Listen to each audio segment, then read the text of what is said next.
The series of studies known as the Milgram experiments produced some of the most important and shocking findings in the history of psychology. They were also so controversial that university ethics boards effectively banned any other scientist from replicating the experiments for over 3 decades.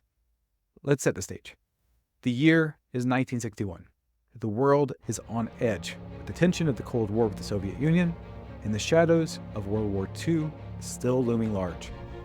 For many leaders, understanding human nature is not just a curiosity, it's a necessity. War tribunals have uncovered that millions of average, everyday civilians have actively supported genocidal programs in Nazi Germany and Soviet Russia. Many believe that avoiding catastrophe requires that we understand what is going so horribly wrong and fast. Enter a young psychologist named Stanley Milgram. The setting, Yale University. The premise, simple yet deeply unsettling.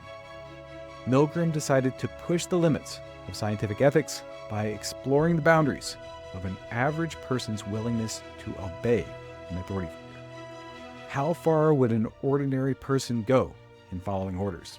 Would they inflict pain on another person? Would they even endanger another person's life? Imagine you're walking down a dimly lit hallway, the walls adorned with posters calling for volunteers. You're curious, so you sign up. Next thing you know, you're sitting in a room with a stern-looking authority figure in a gray lab coat. You're told that your job in the experiment is to be the teacher. Across from you, another volunteer is the learner. They're strapped to a chair, electrodes attached to their arms.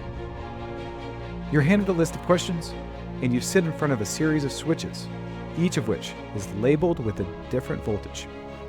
Your task is to read the question. If the learner answers correctly, you simply move on to the next question. But if the learner answers incorrectly, your job is to press a switch and administer a shock. And the shocks will get worse over time.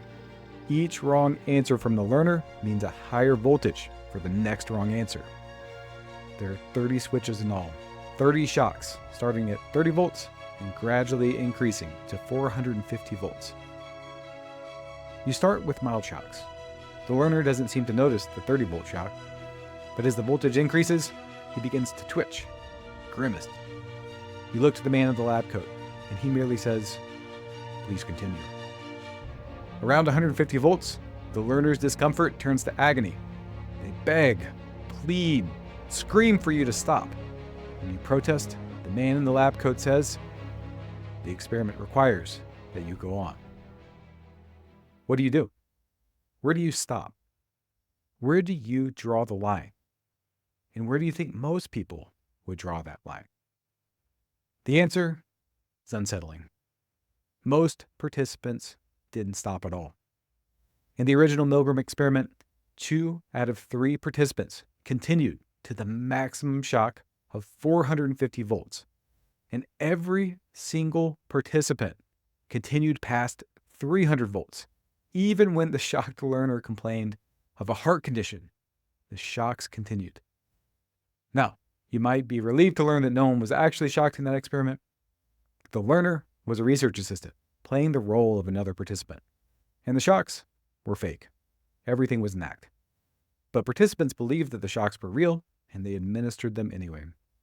And so while much of the world was blaming the cultures of Germany and Russia for the atrocities of the last decades, Milgram demonstrated that Americans were every bit as capable of blind obedience. But the stunning result raised more questions than it answered. Most importantly, why?